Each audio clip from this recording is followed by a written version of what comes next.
Hello everyone, this is Abhishek here. Welcome to my class. बेटा, जो हमारा टॉपिक है विब्रियो कोलेरा के बारे में, उसकी सेकंड वीडियो है जिसमें हमने पहले इसकी मॉर्फोलॉजी, इसका क्लासिफिकेशन और इसके जेनेरा के बारे में डिस्कस किया। हमने इसकी स्पीसीज़ के बारे में डिस्कस किया और इसका जनरल इंट्रोडक्शन देखा हमने कि पैकिनी ने इसको सबसे पहले देखा था और रॉबर्ट कोच ने इसको आइसोलेट किया था। सारी बातें बेटा हमने प्रीवियस वीडियो में डिस्कस कर चुके हैं। अब इसका सेकंड वीडियो है, तो प्लीज़ आप दोनों वीडियो को देखिएगा और आने वाले भी अगर शायद इसकी वीडियो बन सकते हैं, और जितने भी इसकी वीडियो बने तो आपको पूरे उसको वॉच करने हैं, सीक्वेंस पे देखना तो समझ में आएगा। ठीक है, तो लेबोरेटरी डायग्नोसिस में बेटा सबसे पहले आता है इसका स्पेसिमेन कलेक्शन, कि विब्रियो का हम स्पेसिमेन कैसे कलेक्शन करते हैं।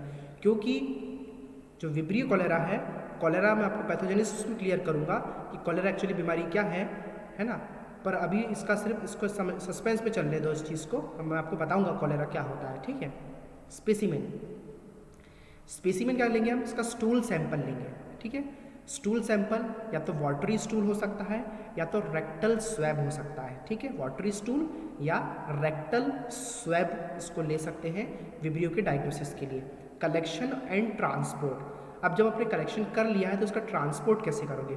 Specimen should be collected preferably prior to start of antibiotics, यानी कि जो भी आप स्पेसिमेन कलेक्शन करो, कलेक्शन के समय आपको कब करना है, एंटीबायोटिक स्टार्ट होने के पहले। यानी कि अगर आपको कोलेरा हो गया है या आप कोलेरा तो छोड़ो, आपको अगर कोई भी बीमारी है आपको और आपने एंटीबायोटिक स्टार्ट कर लिया है, तो ऐसी कंडीशन में क्या होता है, जो उसका डायग्नोसिस है वो प्रॉपर नहीं हो पाता है। क्योंकि एंटीबायोटिक क्या करता है, बैक्टीरिया को वैसे किल कर देता है, जो भी ऑर्गेनिज्म है वैसे उसको मार देता है ना। क्योंकि एंटीबायोटिक तो किलिंग का काम करता है अगेंस्ट जो भी आपके बॉडी में फॉरेन बॉडीज़ आई है, बाहर से कुछ भी कोई भी जीव आपके बॉडी में आ गया है तो उसको एंटीबायोटिक मारने का काम करता है। अब क्योंकि विब्रियो तो बाहर से आया है और आपने एंटीबायोटिक ले लिया है, फिर आप जाओगे डायग्नोसिस के लिए, डायग्नोसिस में वो आ नहीं पाएगा, तो इस पर लैब की तो गलती है नहीं, है ना, कि लेबोरेटरीज में अच्छे से रिजल्ट नहीं दिया।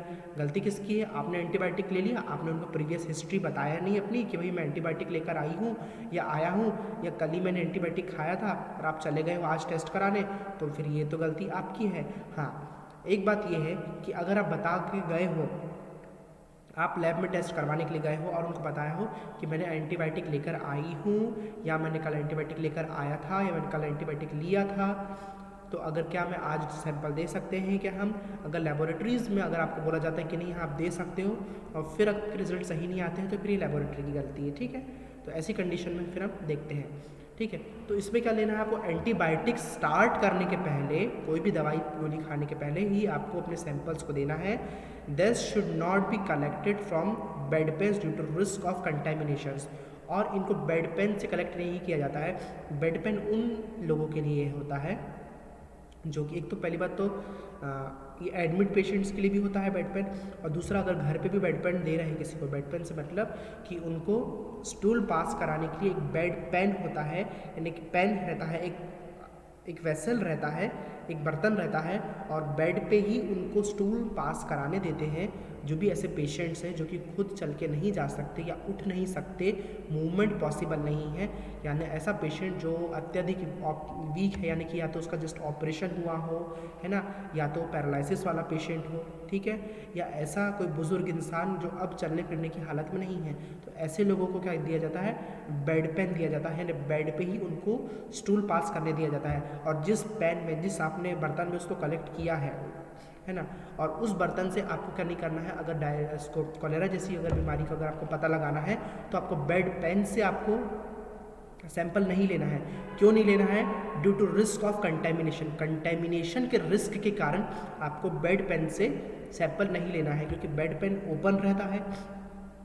ठीक है, एक तो आपका जो भी बर्तन है उसमें एक तो अलग कंटेमिनेशन, फिर उस पर स्टूल सैंपल गया, ऊपर से डस्ट आ रही है ना, और खुला हुआ है वातावरण, तो क्या होता है उसमें और भी ज़्यादा कंटेमिनेशन बढ़ता जाता है, और कंटेमिनेशन के कारण बेड पेन से कलेक्शन नहीं करते हैं। ठीक है, specimens should be immediately transported to the laboratory for processing. Specimen को करते हैं जल्दी से लेबोरेटरी में ट्रांसपोर्ट कर देते हैं उसको आगे इसके टेस्ट की प्रोसेस के लिए। इन केस ऑफ डिले, अगर डिले होती है, अगर देरी हो रही है स्टूल सैंपल को लेबोरेटरी से पहुंचाने के लिए, यानी कि अगर आप आपका कोई कलेक्शन सेंटर है, आपकी खुद की लैब नहीं है, आप यहाँ कलेक्ट करके कहीं और पहुँचावा रहे हो, या आप किसी घर से कलेक्ट करके लेकर आए हो, या कोई हॉस्पिटल वाले अपना सैंपल किसी लेबोरेटरीज़ में प्रोसेस करवा रहे हैं, ठीक है, ऐसी कंडीशंस में आपको क्या करना है, एक सैंपल होल्डिंग मीडिया रहता है, उसमें रख के आपको सैंपल को भिजवाना है ना। In case of delay stool samples में be preserve in holding media, stool sample को प्रिजर्व करते एक होल्डिंग मीडिया में सच एस वीआर फ्लूइड और Cary Blair medium for long period, लंबे समय के लिए अगर आपको उसको होल्ड करके रखना है, आपकी लेबोरेटरी दूर है, पहुंचाना है आपको, वहाँ पे आपको बहुत समय लग रहा है पहुंचाने के लिए, तो आप इन मीडियम में वीआर यानी वेंकटरमण, और इसका मैं बताऊंगा बहुत अच्छे से, है ना, और कैरी ब्लेयर मीडियम में आपको क्या करना है, इसको आप पहुंचा सकते हो, इन मीडिया के अंदर इसको ट्रांसपोर्ट कर सकते हो। डायरेक्ट माइक्रोस्कोपी, ठीक है, direct microscopy is not a reliable method for rapid diagnosis, the characteristic darting motility of the vibrio and it's inhibition by adding anti serum can be demonstrated under the dark field or phase contrast microscope using cholera stool। cholera stool का क्या होता है, stool sample से इसकी direct microscopy possible नहीं हो पाती है कॉलेरा की, ये रिलायबल मेथड नहीं है जल्दी से डायग्नोसिस करने के लिए, यानी तुरंत आपने स्टूल लाया और इसको माइक्रोस्कोपी कर दी, जल्दी रैपिड डायग्नोसिस के लिए रिलायबल मेथड नहीं होती है, क्योंकि क्या होता है, जो कैरेक्टरिस्टिक फीचर्स होते हैं, डायरेक्टिंग मोटिलिटी जो उसका फीचर होता है विब्रियो का, and it's inhibition by adding anti serum can be demonstrated under the dark field, और इसका जो इनिबिशन है इसको हम डार्क फील्ड माइक्रोस्कोप में, फेस कॉन्ट्रास्ट माइक्रोस्कोप में कॉलेरा स्टूल का हम देख सकते हैं, पर एक रिलायबल मेथड नहीं होती है माइक्रोस्कोपी इसकी, ठीक है। ये देखो माइक्रोस्कोपी है इसकी, ये इस तरीके से, ठीक है, ये स्टूल सैंपल की नहीं है, ये दूसरा सैंपल है ये इसका, तो इस तरीके से हम डायरेक्ट, देखो दिख रहा है ये डायरेक्ट माइक्रोस्कोपी में किस तरीके से इसका पोलार फ्लैजिलम दिख रहा है, ठीक है, डार्टिंग मोटिलिटी बताता है, इस तरीके से कॉमर शेप्ड रहता है, ये हाईली एक्टिव रहता है, मोटाइल रहता है, इस तरीके से ये दिखता है। अब देखेंगे बेटा इसका कल्चर, आपने तो देखा इसका माइक्रोस्कोपी देख लिया आपने, रिलायबल तो नहीं है, तो अब हम देखेंगे इसका कल्चर कैसे करते हैं। रिलायबल कब नहीं है, अर्ली स्टेजेस में, यानी जल्दी अगर कोई किसी का भी अभी हुआ है और इस स्टेजेस में माइक्रोस्कोपी में हम एकदम से नहीं देख पाते हैं, और रैपिड डायग्नोसिस के लिए, जल्दी से डायग्नोसिस करने के लिए भी माइक्रोस्कोपी उसके लिए एक रिलायबल मेथड नहीं है। हाँ, अगर प्रोसीजर आपकी लंबी प्रोसीजर चल रही है, आराम से आपको सैंपल देना है और जो सारी चीज़ें उसकी हो सकती है, इंक्यूबेशन पीरियड सब उसका सही है, तब आप माइक्रोस्कोपी कर सकते हो, पर रैपिड डायग्नोसिस के लिए वो सही नहीं है। Culture, vibrio cholera is strongly aerobic, growth being scanty and slow anaerobically. जो विब्रियो कोलेरा होता है बेटा वो स्ट्रांगली एरोबिक होता है, एरोबिक यानी कि एयर की प्रेजेंस पर रहने वाला, अनएरोबिक बैक्टीरिया ये नहीं होता है। ज़रा सा कार्बन डाइऑक्साइड है ना, इसकी ग्रोथ को इनहिबिट करेगा, रोक सकता है, इसलिए ये स्ट्रांगली एरोबिक कहा जाता है इसको। Growth being scanty and slow एनरोबिकली, और ग्रोथ क्या स्कैंटी यानी धुंधली हो जाती है और अनएरोबिक कंडीशन में स्लो हो जाती है ना, इसकी इनहिबिट होने लग जाती है ग्रोथ, क्योंकि क्या होता है स्ट्रांगली एरोबिक बैक्टीरिया होता है। It grows within a temperature range of 16 to 40 degree Celsius, पर optimum temperature is 37 degree Celsius. ये ग्रो हो जाता है 60 to 40 डिग्री सेल्सियस के लिए। It grow 60 to 40 degree Celsius, इसका जो ग्रोथिंग का टेम्परेचर है 60 to 40 डिग्री सेल्सियस रहता है, ऑप्टिमम टेम्परेचर इज, पर ऑप्टिमम टेम्परेचर 37 डिग्री सेल्सियस होता है, यानी कि 60 to 40 के बीच में भी इसको हम ग्रो कर सकते हैं। It grows best in alkaline medium, ये एल्कलाइन मीडियम में बहुत अच्छे से ग्रो होता है। द ऑप्टिमम पीएच क्या होता है इसका 8.2, इसका ऑप्टिमम पीएच होता है, पर जो इसकी रेंज कैन वेरी, यानी कि इसको हम 7.4 से 9.6 की रेंज में भी रख सकते हैं। इस एल्कलाइन मीडियम में भी इसकी ग्रोथ करा सकते हैं, पर ऑप्टिमम टेम्परेचर इसका 8.2 है, पर आप 7.4 से लेके 9.6 के पीएच में इसको ग्रोथ करा सकते हो इस पीएच के लेवल पे, ठीक है। एल्कलाइन मीडियम बोल रहा हूँ, एसिडिक नहीं बोल रहा हूँ। The organism is extremely sensitive to an acidic pH, organism जो है विब्रियो कोलेरा ये सेंसिटिव होता है एसिडिक पीएच से, जो क्या करता है एसिड इसको मार देता है, विच kills it. Acidic pH which kills it. Acidic जो इसका पीएच होता है वो इसको मार देता है, इसलिए ये इसके लिए स्ट्रांगली सेंसिटिव होता है एसिडिक पीएच के लिए, इसलिए एल्कलाइन मीडियम में बहुत अच्छे से ये ग्रो हो जाता है। Vibrio cholera is a non halophilic Vibrio, therefore can not grow in media with a concentration of chloride more than 7%। जो विब्रियो कोलेरा होता है बेटा वो नॉन हेलोफिलिक जो विब्रियो होते हैं, है ना, therefore can not grow in media with a concentration of sodium chloride. उस सोडियम क्लोराइड की कंसंट्रेशन के कारण वो ग्रो नहीं हो सकते। मैंने आपको दो क्लासिफिकेशन बता चुका हूँ, एक होते हैं हेलोफिलिक विब्रियो, एक होते हैं नॉन हेलोफिलिक विब्रियो। हेलोफिलिक विब्रियो जो कि सॉल्ट की प्रेजेंस में ग्रो होते हैं, और नॉन हेलोफिलिक जो होते हैं वो विदाउट सॉल्ट ग्रो होते हैं, ठीक है। पर ये जो विब्रियो कोलेरा होता है वो नॉन हेलोफिलिक वाली क्लासिफिकेशन में आता है, therefore can not grow in media, क्योंकि इसलिए वो कौन सी मीडिया में ग्रो नहीं हो सकते जिसमें कंसंट्रेशन रहे सोडियम क्लोराइड का, NaCl का मोर देन 7% अगर उसमें रहा, है ना, 7% से ज़्यादा अगर सोडियम क्लोराइड का उसमें कंसंट्रेशन रहा तो वो बिल्कुल भी ग्रो नहीं होगा। However it can grow in media without sodium chloride, और ये बहुत अच्छे से बिना सोडियम क्लोराइड वाली मीडिया में बहुत अच्छे से ग्रो कर सकता है। पर ये जो 7% को देख के कंफ्यूज नहीं होना, ये जो सॉल्ट की प्रेजेंस पे ग्रो नहीं कर पाता है, बिल्कुल भी मर जाता है। पर इतना परसेंटेज टॉलरेट थोड़ा बहुत कर जाता है, पर इसका इनिबिशन हो जाता है, इनिबिट होती है इसकी ग्रोथ, अच्छे से नहीं होती इसकी ग्रोथ, प्लस स्कैंटी और स्लो हो जाती है।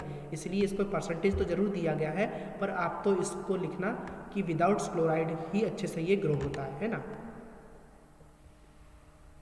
अब मीडिया में आता है बेटा, कल्चर जब लगाते हैं तो इसके दो प्रकार के मीडिया रहते हैं इसमें। सबसे पहले हम देखेंगे इसका ऑर्डिनरी मीडिया के बारे में। ऑर्डिनरी मीडिया में आता है बेटा nutrient agar, MacConkey agar and blood agar. कौन कौन से आते हैं? Nutrient agar, MacConkey agar and blood agar. सबसे पहले हम समझेंगे न्यूट्रिएंट अगार के बारे में। न्यूट्रिएंट अगार में कैसे करते हैं विब्रियो कोलेरा कि जब हम कॉलोनी का इनॉक्यूलेशन करते हैं तो ग्रोथ किस तरीके से दिखती है हम वो स्टडी करेंगे इसमें, है ना। आफ्टर ओवरनाइट इंक्यूबेशन यानी रात भर इंक्यूबेट करने के बाद द कॉलोनीज आर मॉइस्ट रहती है, ट्रांसलूसेंट रहती है, राउंड डिस्क, गोल गोल डिस्क जैसा दिखता है, 1 to 2 mm in diameter, 1 to 2 mm इसका डायमीटर होता है, with bluish tinge and transmitted light. और ब्लूइश, हल्का सा ब्लूइश इसमें हल्का सा कलर दिखता है, टिंच दिखता है, और ट्रांसमिटेड लाइट में इस तरीके से ये दिखता है न्यूट्रिएंट आकार में। इमेजेस में जब दिखाऊंगा ना इसकी कल्चर प्लेट सभी में नेक्स्ट में, तो आपको क्लियर हो जाएगा, ठीक है। मैकोंकी आकार, द कॉलोनीज आर कलरलेस और पेल एट फर्स्ट। जो कॉलोनीज होती है बेटा मैकोंकी आकार में सबसे पहले कलरलेस दिखती है, पेल दिखती है, बट बिकम रेडिश और पिंक ऑन प्रोलॉन्ग्ड इंक्यूबेशन। पर लंबे समय तक अगर इसका इंक्यूबेशन किया जाए तो ये क्या हो जाती है, रेडिश और पिंक कलर में कन्वर्ट हो जाती है, due to late fermentation of lactose. Lactose का क्या होता है, विब्रियो कोलेरा देरी से फर्मेंटेशन करता है, इसलिए पहले तो ये पेल दिखती है कॉलोनी, पर बाद में धीरे धीरे रखे रह दो अगर इसको, तो लैक्टोज का फर्मेंट करने के बाद इसका कलर चेंज होता है। मैकोंकी अगर का पर्पस ही क्या है, ये उन बैक्टीरिया को पता लगाने का है कि lactose fermenting bacteria and non lactose fermenting bacteria का डिफ्रेंसिएशन करने के लिए हम मैकोंकी अगार में टेस्ट लगाते हैं। Blood agar, vibrio cholerae classical biotype does not produce hemolysis, although some strains produce greenish discoloration around colonies which later becomes clear due to hemodigestion, ठीक है। जो विब्रियो कोलेरा की जो क्लासिकल टाइप की जो इसकी बायोटाइप है, मैंने आपको दो बायोटाइप बताया था, एक बताया था क्लासिकल और एक बताया था एल्टॉर, जिसमें कि जो क्लासिकल इसका जो बायोटाइप है विब्रियो कोलेरा का वो प्रोड्यूस नहीं करता है, does not produce haemolysis produce नहीं करता है, ऑल्दो सम स्ट्रेन्स प्रोड्यूस ग्रीनिश डिस्कलरेशन। पर जो इसकी कुछ स्पीसीज होती हैं वो ग्रीनिश, हल्का सा ग्रीनिश डिस्कलरेशन देती है, यानी धुंधलापन कलर हटाने का काम करता है अराउंड कॉलोनीज विच लेटर बिकम क्लियर, और कॉलोनीज के चारों तरफ जो कि बाद में क्लियर हो जाता है ड्यू टू हीमोडाइजेशन, और हीमोडाइजेशन के बाद वो क्या होता है, वो चीज़ें क्लियर हो जाती है। However colonies of El Tor biotype produce haemolysis on blood agar, पर जो इसकी एल्टॉर जो मैंने बताया बायोटाइप है वो कम हीमोलाइसिस देता है ब्लड अगार में, ठीक है। ये देखो इमेजेस देखो, ये विब्रियो कोलेरा है ना, ये पहली वाली इमेज है मैकोंकी न्यूट्रिएंट अगार की, सेकंड वाली इमेज है इसकी मैकोंकी की। पहले वाली इमेज है न्यूट्रिएंट अगार की जो वाइट दिख रहा है, सेकंड वाली इमेज जो आपको दिख रही है जिसमें दो कलर दिख रहे हैं आपको, एक पिंक दिख रहा है डार्क पिंक और एक पेल येलो दिख रहा है, जिसमें एक तरफ बता रहा है लैक्टोस फर्मेंटिंग कॉलोनीज लिखा हुआ है और एक तरफ लिखा है नॉन लैक्टोस फर्मेंटिंग कॉलोनी। यानी कि जब ये लैक्टोस को फर्मेंट कर देता है तो ये रेडिश और पिंकिश कलर का दिखता है, पर अगर लैक्टोस को फर्मेंट नहीं कर पाता है, ग्रोथ तो करेगा ये, कॉलोनी तो दिखेगी, पर वो कलर वैसा नहीं दिखेगा उसका, जैसा मीडिया का कलर है वैसे का वैसे इसका कलर बना रहेगा। और जो हमारा विब्रियो कोलेरा क्या है, वो नॉन लैक्टोस फर्मेंटिंग होता है, यानी कि वो नॉन लैक्टोस फर्मेंटिंग के में नॉन हेलोफिलिक में आता है वो, नॉन लैक्टोस फर्मेंटिंग नहीं बोलूँगा मैं, नॉन हेलोफिलिक में आता है वो। पर ये स्टार्टिंग में पेल कॉलोनीज दिखाता है, पर जब प्रोलॉन्ग्ड इंक्यूबेशन किया जाए यानी लंबे समय तक जब इसका इंक्यूबेशन हम करते हैं तो ये फर्मेंट कर देता है लैक्टोस को और फिर वो अपना पिंकिश रेड कलर में वापस आ जाता है। ये नीचे वाली इमेज आपको ये दिख रही है ब्लड अगार में दिख रहा है ये राउंड डिस्क और इस तरीके की कॉलोनी दिखती है इसकी विब्रियो कोलेरा की। क्लासिकल टाइप इसका हीमोलाइसिस नहीं देता है, पर इसका एल्टोर जो बायोटाइप है वो हीमोलाइसिस देता है। तो ये अभी हमने क्लासिकल की आपको इमेज दिखाया है, ठीक है। इमेज से क्लियर हुआ, इस तरीके से ये अगार्स में नज़र आता है। तो हमने क्या देखा, हमने ऑर्डिनरी मीडिया में न्यूट्रिएंट अगार देखा, मैकोंकी अगार देखा, ब्लड अगार देखा। अब हम देखेंगे peptone water. It grows as surface pellicle because of its aerobic nature. Surface pellicle के जैसा ग्रो होता है इसका, क्योंकि इसका एरोबिक नेचर के कारण, एरोबिक नेचर यानी कि ऑक्सीजन में प्रेजेंट रहने के नेचर के कारण, इसका ऑक्सीजन में ही सर्वाइव करने के नेचर के कारण इसका सरफेस पेलिकल इसका नज़र आता है, ग्रो करता है जब ये। Gelatin swab culture at first a white line of growth appears along the track of inoculation. Gelatin liquefaction begins at the top, which spreads downwards in the funnel-shaped form, infundibuliform or napiform in 4 days at 22 degree Celsius. बहुत ज़्यादा समझने वाली बात नहीं है इसमें बस इतना समझ लो कि culture at first a while line of growth appears long track of inoculation.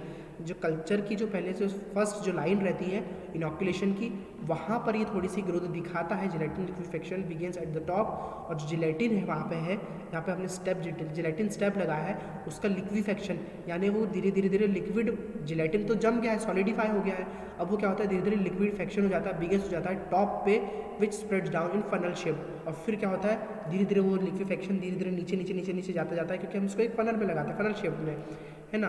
और इसकी कब होता है, इन 4 days एट 22 डिग्री सेल्सियस। ये 4 दिन लगते हैं इसको ये सब होने में। और कितने डिग्री सेल्सियस का टेम्परेचर रहना चाहिए इसका, 22 डिग्री सेल्सियस का इसका टेम्परेचर रहना चाहिए। तो इस तरीके से हमने ऑर्डिनरी मीडिया के बारे में देखा। अब नेक्स्ट वीडियो में हम देखेंगे स्पेशल मीडिया जो लिखा है एनरिचमेंट मीडिया के बारे में। हम नेक्स्ट वीडियो में समझेंगे कि किस तरीके से इसकी एनरिच मीडियम में कौन कौन से मीडिया हम यूज़ करते हैं और किस तरीके से ये ग्रोथ देखता है। तो इस वीडियो में हमने क्या क्या डिस्कस किया, हमने इस वीडियो में इसका ऑर्डिनरी मीडिया के बारे में डिस्कस किया, कल्चर के बारे में डिस्कस किया, और इसकी हमने डायरेक्ट माइक्रोस्कोपी देखी, लेबोरेटरी डायग्नोसिस, स्पेसिमेन कलेक्शन, सारी चीज़ें हमने इस वीडियो में डिस्कस करी। अब नेक्स्ट वीडियो में बेटा हम डिस्कस करेंगे इसका जिसका ये वाला पॉइंट है स्पेशल मीडिया वाला, इस पॉइंट को हम नेक्स्ट वीडियो में कंटिन्यू करेंगे।